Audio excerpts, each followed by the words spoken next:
दोस्तों ये 2008-2009 की बात है। मैं इंडिया गया हुआ था, तो टीवी पे क्रिकेट का एक मैच देख रहा था। वहाँ पे तो आपको पता है क्रिकेट चलती है 24/7। तो मैं मैच देख रहा था, तो इयन चैपल की एक स्टेटमेंट आई। इयन चैपल कमेंटेटर था।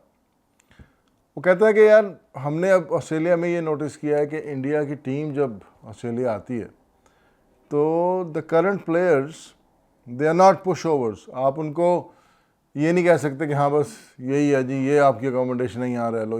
लाइक वो कहता है कि they know their place in the world. I still remember that statement जो उसने बोली थी कि Indian players know their place in the world. In other words, उनको मालूम है कि वो तरक्की कर रहे हैं, वो कहाँ पे हैं, उनका मकाम क्या है। क्योंकि अगर क्रिकेट की बात करें तो आईसीसी में सबसे ज़्यादा इंडियन क्रिकेट बोर्ड के पास पैसे हैं, ठीक है।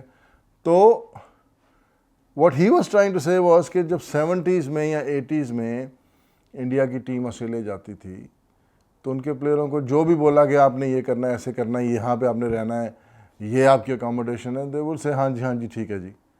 लेकिन अब इन 2008 ही सेड या 2009 में कि दे नो देयर प्लेस, कि उनका मकाम क्या है।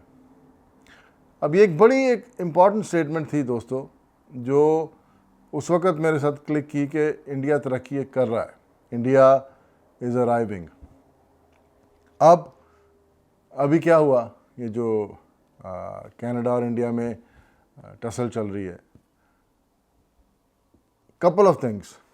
पहली बात तो ये कि ट्रूडो ने दिखाया है कि उसके पास एक्सपीरियंस नहीं है, whereas on the other hand Modi जो है he is a very seasoned politician. तो फ़र्क क्या है? ट्रूडो ने स्टेटमेंट दी अपने हाउस में कि जी इंडिया का हाथ है एक कैनेडियन सिटीज़न के कत्ल में। वो शायद इस बात को भूल गया कि इंडिया 2023 का भारत जो है वो 1980s का इंडिया नहीं है। इंडिया ने जितना स्ट्रॉन्ग पुश बैक दिया है उसमें 2-3 चीज़ें सामने आ रही हैं। पहली बात, इनएक्सपीरियंस ऑफ ट्रूडो। अब उससे क्या हुआ, वो कनाडा में ऑलरेडी उसकी पॉपुलैरिटी बहुत कम हो गई थी, बिकॉज यहाँ पे इन्फ्लेशन इतनी है, हाउसिंग अफोर्डेबिलिटी इतनी ख़राब है। अब उसने ये स्टेटमेंट दी तो majority of people from Indian origin वो अब उसको वोट नहीं देंगे, क्योंकि ही इज़ एक्यूजिंग समथिंग जिसका उसके पास कोई प्रूफ नहीं है। और अगर है तो इंटेलिजेंस जिसने ये प्रूफ उसको सोर्स किया है, वो इंटेलिजेंस कम्युनिटी जो है वो प्रूफ को सामने लाने नहीं देगी। तो it was a very immature act, पहली बात। दूसरी बात, मोदी ने अब ये दिखाया है कि इंडिया बहुत स्ट्रांग है, इंडिया किसी तरीके के प्रेशर में आके विल्ट नहीं करता। अब उससे क्या होगा, मोदी की पॉपुलैरिटी और बढ़ जाएगी। He is already very popular in India, क्योंकि उसने काफ़ी अच्छे काम किए हैं, इकॉनमी बहुत तेज़ी से आगे बढ़ रही है, इंडिया चांद तक पहुंच गया, which is a big achievement. और लॉट ऑफ अब ये समझो कि people who were below the poverty line वो पॉवर्टी लाइन से ऊपर आ गए। ये सारी चीज़ें स्टैट्स में डॉक्यूमेंटेड हैं।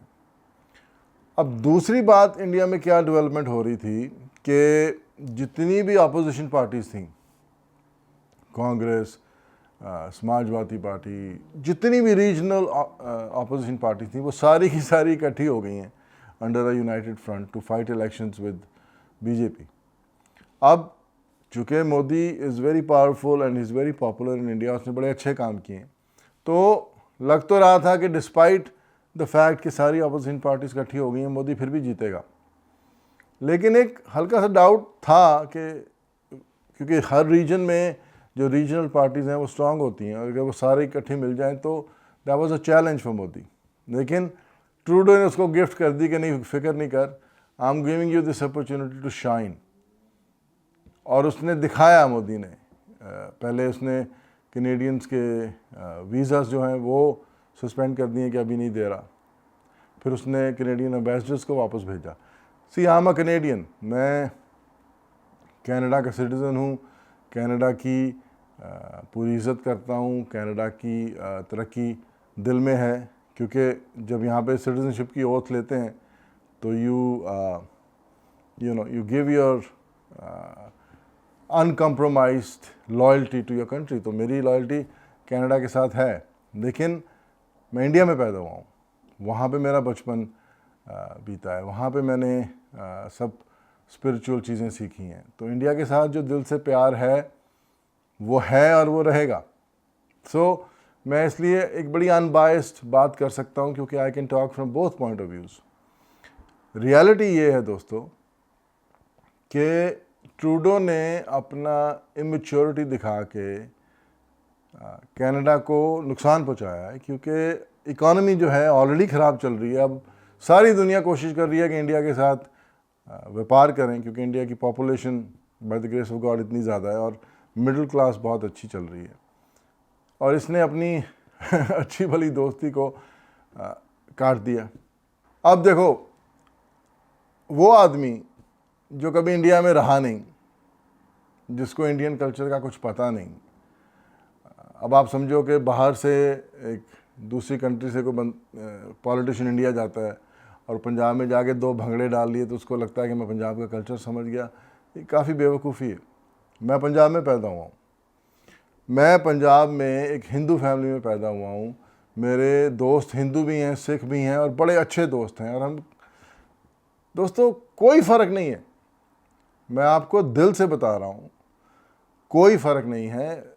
यहाँ तक कि कई फैमिलीज़ को मैं जानता हूँ जिसमें जो मदर जो है वो सिख रिलीजन को बिलोंग करती है, फादर हिंदू रिलीजन को बिलोंग करता है, उनकी शादी हुई है। यहाँ द अदर वे अराउंड, माँ जो है वो हिंदू रिलीजन से है, उसकी शादी सिख नौजवान से हुई। सो इतना क्लोज रिलेशनशिप है, इतना प्यार है, कोई फ़र्क ही नहीं है। और आप यहाँ पे बैठे ऐसे कमेंट्स कर रहे हो, इट्स प्योर इमेच्योरिटी। लेकिन उस इमेच्योरिटी का फ़ायदा मोदी ने खूब उठाया। उसने एक प्रोजेक्ट किया सबको कि नंबर 1, मैं इंडिया की इंटेग्रिटी पे कोई सवाल नहीं उठने दूंगा, इंडिया की डिवीज़न का सवाल ही पैदा नहीं होता।